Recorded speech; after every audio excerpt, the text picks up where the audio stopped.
ये कहानी दो अनजान लोगों की है जो अचानक ऐसी जगह फंस जाते हैं जहां चारों तरफ सिर्फ बर्फ से ढके ऊंचे पहाड़ नजर आते हैं।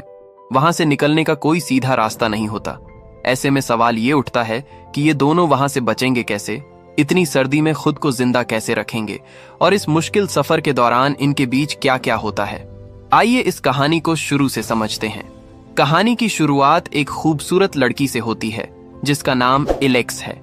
उसकी शादी अगले ही दिन होने वाली होती है, इसलिए उसे किसी भी हाल में न्यूयॉर्क पहुंचना होता है। उसी एयरपोर्ट पर हमें बेन नाम का एक आदमी दिखता है जो पेशे से एक डॉक्टर है। बेन को भी तुरंत न्यूयॉर्क जाना है क्योंकि वहां उसकी एक मरीज की जरूरी सर्जरी तय है। लेकिन तभी दोनों को पता चलता है कि जिस फ्लाइट से उन्हें जाना था वह कैंसिल हो चुकी है। अब अगली फ्लाइट अगले दिन ही उपलब्ध होगी। बेन वहां खड़ी एक महिला से बात करते हुए कहता है कि उसे किसी भी तरह आज ही न्यूयॉर्क पहुंचना है। उसकी यह बात एलेक्स सुन लेती है। एलेक्स बेन के पास आती है और उसे बताती है कि उसे भी तुरंत न्यूयॉर्क जाना जरूरी है। वह सुझाव देती है कि अगर हम दोनों मिलकर एक प्राइवेट प्लेन रेंट पर ले लें तो आज ही निकल सकते हैं। बेन को यह बात सही लगती है। इसके बाद दोनों मिलकर एक बुजुर्ग आदमी के पास जाते हैं जो प्राइवेट प्लेन उड़ाता है और उससे प्लेन बुक कर लेते हैं। कुछ ही देर बाद तीनों प्लेन में बैठकर उड़ान भरते हैं। उस बुजुर्ग पायलट के साथ उसका एक कुत्ता भी होता है।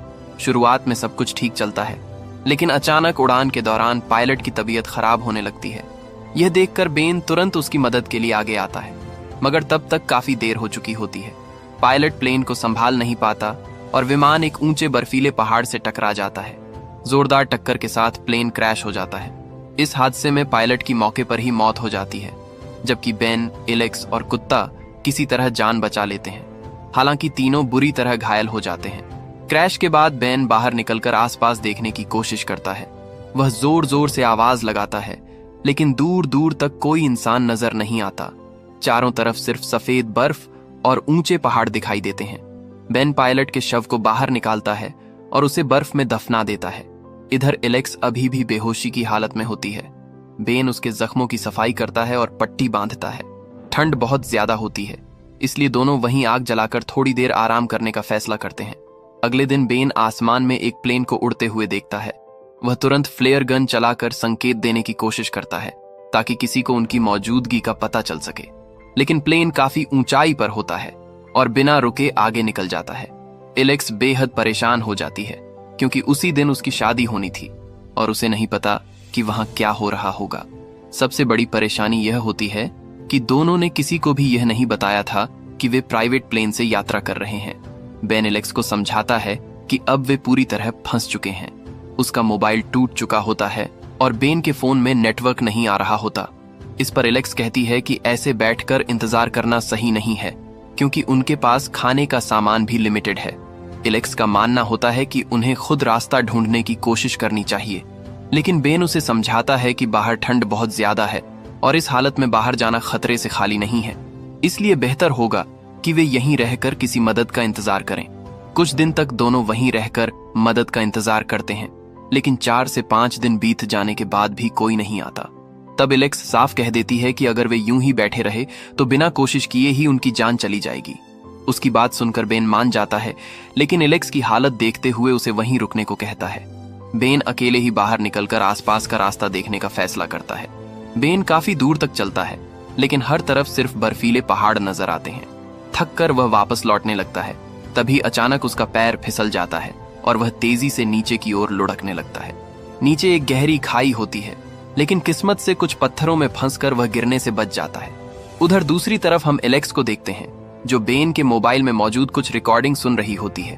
तभी अचानक वहां एक खतरनाक जंगली जानवर आ जाता है। उसे देखते ही पायलट का कुत्ता जोर जोर से भौंकने लगता है और उसे भगाने के लिए बाहर निकल जाता है, लेकिन वह जानवर बेहद आक्रामक होता है और कुत्ते को बुरी तरह घायल कर देता है। इसके बाद वह जंगली जानवर एलेक्स की तरफ बढ़ने लगता है। यह देखकर एलेक्स बहुत घबरा जाती है। डर के मारे वह जल्दी जल्दी फ्लेयर गन को निकालकर इसके सिर के ऊपर फायरिंग करती है, जिससे कि यह यहां से भाग गया। कुछ देर बाद बेन भी वहां पहुंच जाता है। एलेक्स उसे सारी बात बताती है और कहती है कि मैंने उस जानवर पर गोली चलाई है। वह ज्यादा दूर नहीं गया होगा, हो सकता है वह आसपास ही मरा पड़ा हो, इसीलिए हमें बाहर जाकर देखना चाहिए। बेन बाहर निकलकर आसपास जांच करता है। थोड़ी दूरी पर उसे वह जंगली जानवर मिल जाता है। जो पहले ही मर चुका होता है। बेन उसे अंदर लेकर आता है और दोनों उसका मीट पकाकर खाते हैं। कई दिनों बाद उन्हें ढंग का खाना मिला होता है, जो उनके लिए किसी राहत से कम नहीं था। बचा हुआ खाना वे अपने बैग में रख लेते हैं ताकि आगे काम आ सके। तभी एलेक्स बेन से कहती है कि हमें इस चट्टान के नीचे उतरना चाहिए। हो सकता है नीचे जाने पर तुम्हारे फोन में नेटवर्क आ जाए, क्योंकि यहां से बाहर निकलने का यही एक मौका दिख रहा है। लेकिन बेन इस बात से सहमत नहीं होता। बेन कहता है कि यहां नेटवर्क मिलने की कोई उम्मीद नहीं है। ये जगह दुनिया से बिल्कुल कटी हुई लगती है। अगर हम बाहर ज्यादा देर रहे तो ठंड की वजह से हमारी जान भी जा सकती है। इस पर एलेक्स जवाब देती है कि फिर भी कोशिश करना बेहतर है। कम से कम हमें यह अफसोस तो नहीं रहेगा कि हमने कोशिश ही नहीं की। एलेक्स यह भी कहती है कि हम यहाँ ज्यादा दिन जिंदा नहीं रह सकते, ज्यादा से ज्यादा 15 या 20 दिन, क्योंकि खाना तेजी से खत्म हो रहा है, इसलिए यहाँ रुकना भी उतना ही खतरनाक है। लेकिन बेन फिर भी बाहर जाने को तैयार नहीं होता। इसी बात पर दोनों के बीच बहस हो जाती है और गुस्से में दोनों वहीं सो जाते हैं। अगली सुबह एलेक्स जल्दी उठ जाती है। वह कुत्ते को साथ लेकर मदद की तलाश में आगे निकल जाती है। बाहर चारों तरफ सिर्फ बर्फीली चट्टानें दिखाई देती हैं। फिर भी वह एक झूठी सी उम्मीद के सहारे आगे बढ़ती रहती है। उधर बेन जब सोकर उठता है तो देखता है कि एलेक्स वहां नहीं है। तभी उसे एक चिट्ठी मिलती है जिसमें एलेक्स ने लिखा होता है कि वह मदद ढूंढने जा रही है। अगर उसे कोई रास्ता या सहारा मिला तो वह बेन को भी अपने साथ यहां से निकाल लेगी। बेन जानता है कि यह इलाका कितना खतरनाक है, क्योंकि वह खुद पहले भी काफी दूर तक जा चुका था। फिर भी वह बाहर निकलता है और बर्फ पर बने पैरों के निशान देखता है। उन्हीं निशानों को फॉलो करते हुए वह उस दिशा में आगे बढ़ने लगता है। काफी दूर चलने के बाद बेन को एलेक्स नजर आती है। उसे देखते ही वह अपनी रफ्तार बढ़ा देता है और कुछ ही देर में उसके पास पहुंच जाता है। दोनों एक दूसरे को देखकर राहत महसूस करते हैं, लेकिन एलेक्स पूरी तरह थक चुकी होती है और ठंड से बुरी तरह कांप रही होती है। बेन कहता है कि चलो वापस प्लेन के पास चलते हैं, मगर एलेक्स मना कर देती है और कहती है कि हम इतनी दूर आ चुके हैं, हो सकता है आगे जाकर कोई रास्ता या मदद मिल जाए। आखिरकार दोनों एक कमजोर सी उम्मीद के साथ आगे बढ़ने का फैसला करते हैं। काफी देर चलने के बाद उन्हें एक गुफा दिखाई देती है। दोनों जल्दी से उसके अंदर जाते हैं और आग जलाकर खुद को गर्म करते हैं। लंबे सफर के बाद यह गुफा उनके लिए आराम की जगह बन जाती है। थकान के कारण दोनों को वहीं नींद आ जाती है। अगली सुबह वे फिर से आगे बढ़ते हैं, लेकिन अभी तक उन्हें ऐसा कुछ नजर नहीं आता जिससे मदद मिलने की उम्मीद हो। कैमरा से देखने पर उन्हें सामने कहीं दूर एक चमकती हुई चीज दिखाई देती है। वह जगह काफी दूर होती है। फिर भी थके हारे दोनों उसी दिशा में आगे बढ़ने लगते हैं, इस उम्मीद के साथ कि शायद वहीं से उनकी किस्मत बदल जाए। काफी देर तक चलने के बाद आखिरकार दोनों उस जगह पहुंच जाते हैं जहां से उन्हें दूर से वह चमक दिखाई दे रही थी। आगे बढ़ते हुए दोनों को एहसास होता है कि रास्ता यहीं खत्म हो चुका है। सामने नीचे एक गहरी खाई दिखाई देती है। अब उनके पास सिर्फ दो ही विकल्प बचते हैं, या तो वापस उसी चट्टान पर ऊपर चढ़ा जाए या फिर जान जोखिम में डालकर इस खाई के नीचे उतरने की कोशिश की जाए। लेकिन अगर वे नीचे उतरते हैं तो अपनी जान गंवाने का खतरा भी साफ नजर आ रहा होता है। यह देखकर दोनों पूरी तरह मायूस हो जाते हैं। एलेक्स बेन से पूछती है कि क्या तुम्हें अब भी लगता है कि हम यहाँ से जिंदा निकल पाएंगे? बेन थोड़ी देर चुप रहने के बाद कहता है कि दिल से तो लगता है कि शायद हम नहीं बचेंगे और यहीं मर जाएंगे। लेकिन बेन यह भी कहता है कि जब तक सांस चल रही है तब तक उम्मीद बाकी है। हम अभी जिंदा हैं और इसी वजह से हमें हिम्मत नहीं हारनी चाहिए। यही सोचकर दोनों उसी रास्ते से वापस मुड़ जाते हैं जिस रास्ते से वे यहाँ तक आए थे। काफी दूर चलने के बाद धीरे धीरे अंधेरा छाने लगता है। एक बार फिर रात उन्हें खुले आसमान के नीचे गुजारनी पड़ती है। ठंड से बचने के लिए वे आग जलाते हैं और वहीं जमीन पर सो जाते हैं, क्योंकि आसपास रुकने के लिए कोई सुरक्षित जगह नहीं मिलती। अगली सुबह उठने के बाद दोनों फिर से आगे बढ़ते हैं। काफी दूर जाने के बाद थकान उन पर हावी हो जाती है और वे एक जगह बैठकर आराम करने लगते हैं। तभी एलेक्स पूछती है कि कुत्ता कहाँ है? बेन जवाब देता है कि उसे नहीं पता। फिर वह हल्के मजाक में कहता है कि अब यह मत कहना कि मुझे उसे ढूंढने जाना पड़ेगा। लेकिन एलेक्स बेन से कहती है कि तुम्हें जाना ही होगा। मजबूर होकर बेन उठता है और कुत्ते को ढूंढने के लिए उसी इलाके में आगे बढ़ जाता है। बेन बर्फ पर बने कुत्ते के पंजों के निशान देखता है और उन्हीं के सहारे उसे ढूंढने निकल पड़ता है। थोड़ी ही दूरी पर उसे एक छोटा सा घर दिखाई देता है। घर के अंदर कोई इंसान नहीं होता, लेकिन कम से कम उन्हें सिर छुपाने की एक जगह तो मिल जाती है। बेन जल्दी से वापस एलेक्स के पास लौटने लगता है। इसी दौरान जैसे ही एलेक्स आगे बढ़ती है, उसे महसूस होता है कि वह बर्फ की बहुत पतली परत पर खड़ी है। यह एहसास होते ही वह डर जाती है और तभी वह परत टूट जाती है। एलेक्स सीधे नीचे गिर जाती है। यह देखकर बेन घबरा कर उसके पास पहुंचता है और किसी तरह उसे बाहर निकाल लेता है। वह एलेक्स को उठाकर उस घर के अंदर ले आता है। गिरने और ठंड की वजह से एलेक्स बेहोशी की हालत में होती है और उसका शरीर बुरी तरह जम चुका होता है। बेन डॉक्टर होता है, इसलिए वह तुरंत उसका इलाज करता है और एक इंजेक्शन देता है, जिससे धीरे धीरे एलेक्स की हालत सुधरने लगती है। कुछ समय बाद उसे होश आ जाता है। बेन घर में मिले सामान से उसके लिए खाना भी तैयार करता है। एलेक्स मन ही मन सोचने लगती है कि बेन सच में एक अच्छा इंसान है। वह यह भी महसूस करती है कि अगर बेन स्वार्थी होता तो शायद वह उसे उसी हालत में छोड़ सकता था, लेकिन उसने ऐसा नहीं किया। इतने लंबे समय से वह उसका साथ दे रहा है और उसने कभी भी गलत इरादे नहीं दिखाए। इसके बाद दोनों उसी घर में 4 से 5 दिन तक रुकते हैं। एक दिन बेन आग जलाने के लिए बाहर से लकड़ियां काट रहा होता है। वहीं अंदर एलेक्स बेन के फोन में उसकी पत्नी की कुछ रिकॉर्डिंग सुन रही होती है। तभी बेन अंदर आ जाता है और एलेक्स को ऐसा करते हुए देखकर उसे गुस्सा आ जाता है। एलेक्स सफाई देते हुए कहती है कि वह बस उसकी पत्नी के बारे में जानना चाहती थी। बेन उसे बताता है कि उसकी पत्नी 2 साल पहले एक गंभीर बीमारी के कारण इस दुनिया से चली गई थी। यह सुनकर एलेक्स को बहुत बुरा लगता है। वह बेन से माफी मांगती है और उसे गले लगा लेती है। दोनों कुछ देर तक एक दूसरे को थामे रहते हैं। धीरे धीरे उनकी दोस्ती और गहरी हो जाती है और एक भावनात्मक रिश्ते में बदल जाती है। उस रात दोनों एक दूसरे के साथ वक्त बिताते हैं और पहली बार सुकून महसूस करते हैं। अगली सुबह दोनों फिर से अपने सफर पर निकल पड़ते हैं। समय के साथ वे काफी आगे बढ़ चुके होते हैं, लेकिन आगे रास्ते में तेज ठंडी हवाएं चलने लगती हैं। ज्यादा ठंड के कारण अब एलेक्स चलने की हालत में नहीं रहती। बेन लकड़ियों की मदद से एक साधारण सा जुगाड़ बनाता है और एलेक्स को उस पर लिटाकर आगे बढ़ने लगता है। उनके साथ वह कुत्ता भी चलता रहता है, जैसे उसे भी अब तक उम्मीद हो कि एक दिन वे इस जगह से बाहर निकल जाएंगे। काफी दूर चलने के बाद दोनों एक पेड़ के सहारे बैठ जाते हैं। अब तक उन्हें कोई मदद नहीं मिली होती और खाने का सारा सामान भी खत्म हो चुका होता है। दोनों ये मान लेते हैं कि उन्होंने पूरी कोशिश कर ली है और अब उनके अंदर और ताकत नहीं बची। भूख और थकान के कारण दोनों कमजोर पड़ने लगते हैं और वहीं बैठे बैठे उनकी आंख लग जाती है। कुछ समय बाद कुत्ता आकर बेन को जगाने की कोशिश करता है। बेन को एहसास होता है कि ठंड की वजह से उनका शरीर काफी हद तक सुन्न हो चुका है।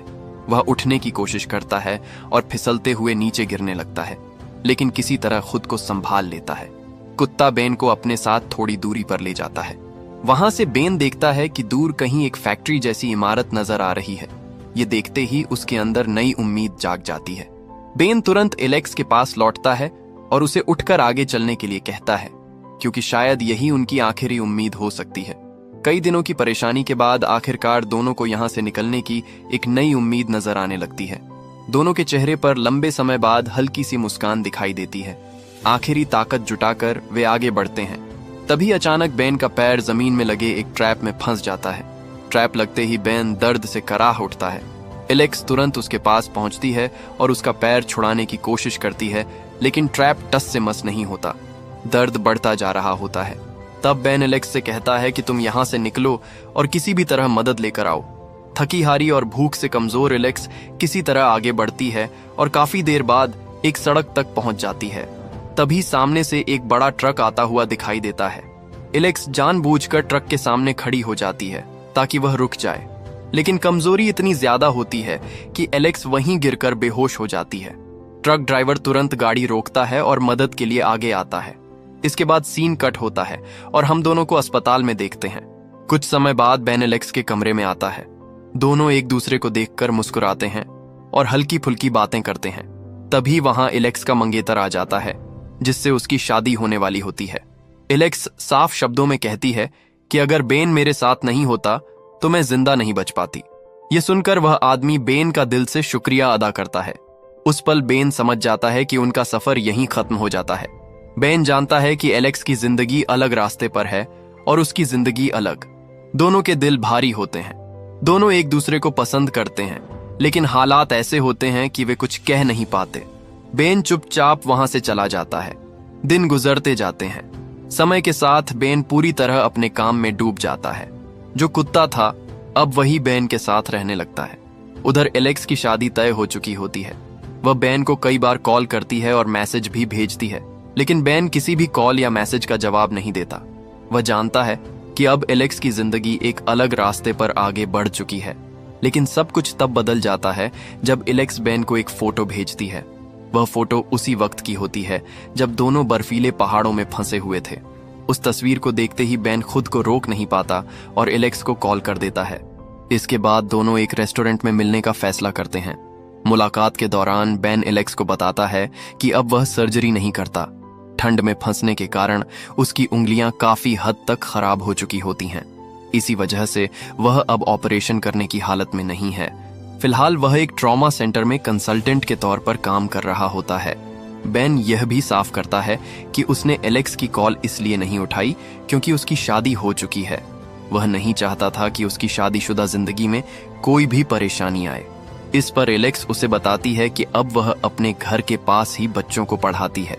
वह कहती है कि अब फ्लाइट में बैठने के बारे में वह सोच भी नहीं सकती। फिर वह एक सच्चाई बताती है कि उसकी शादी कभी हुई ही नहीं। एलेक्स कहती है कि मार्क, जिससे उसकी शादी होने वाली थी, वह इंसान अच्छा था, लेकिन वह उसके लिए पहले जैसा महसूस नहीं कर पाई। बेन ये सुनकर कहता है कि तुम्हें मुझे यह बात पहले बतानी चाहिए थी। एलेक्स जवाब देती है कि मैंने तुम्हें कई बार कॉल किया था, लेकिन तुमने न तो कॉल उठाया और न ही कभी वापस फोन किया। बेन कहता है कि मुझे लगा था कि तुम्हारी शादी हो चुकी है। वैसे भी तुम्हें कॉल करना मेरे लिए बहुत मुश्किल हो गया था। बेन आगे कहता है कि जब तुमने वह फोटो भेजी तो मुझे ऐसा लगा जैसे मैं अंदर से दोबारा जिंदा हो गया हूं। मैं खुद को रोक नहीं पाया और बस तुमसे मिलने चला आया। एलेक्स उसे बताती है कि पहाड़ों पर रहते हुए मुझे भी तुमसे प्यार हो गया था। वहां से लौटने के बाद सब कुछ बदल गया। मैंने खुद को समझाने की बहुत कोशिश की, लेकिन मैं अपने दिल को समझा नहीं पाई। एलेक्स यह भी कहती है कि शायद वह बस एक खास पल था। हर चीज का एक वक्त होता है और शायद वह वक्त अब गुजर चुका है। इसके बाद दोनों रेस्टोरेंट से बाहर आ जाते हैं। एलेक्स बेन से कहती है कि दुनिया बहुत बड़ी है। वहां ऊपर हम दोनों बिल्कुल अकेले थे। वैसे भी दिल का क्या है, वह तो बस एक मांसपेशी है, एक साधारण सा टुकड़ा। यह सुनकर बेन मुस्कुराते हुए कहता है कि तुम्हें यह बेवकूफी किसने सिखाई। दरअसल यही बात बेन ने ही पहाड़ों में कही थी जब दोनों बर्फ में फंसे हुए थे। इसके बाद दोनों एक दूसरे को गले लगाते हैं और अलग अलग दिशाओं में चलने लगते हैं। दिल दोनों का एक दूसरे के लिए ही धड़क रहा होता है। आंखों में आंसू होते हैं। अचानक एक पल ऐसा आता है जब दोनों रुकते हैं, पलटते हैं और फिर से एक दूसरे के पास आकर गले लग जाते हैं। आंसुओं के बीच दोनों के चेहरे पर सुकून और खुशी होती है, जैसे जिंदगी की सबसे बड़ी हार को उन्होंने जीत में बदल दिया हो। दोस्तों, उम्मीद करता हूं कि आपको यह कहानी पसंद आई होगी।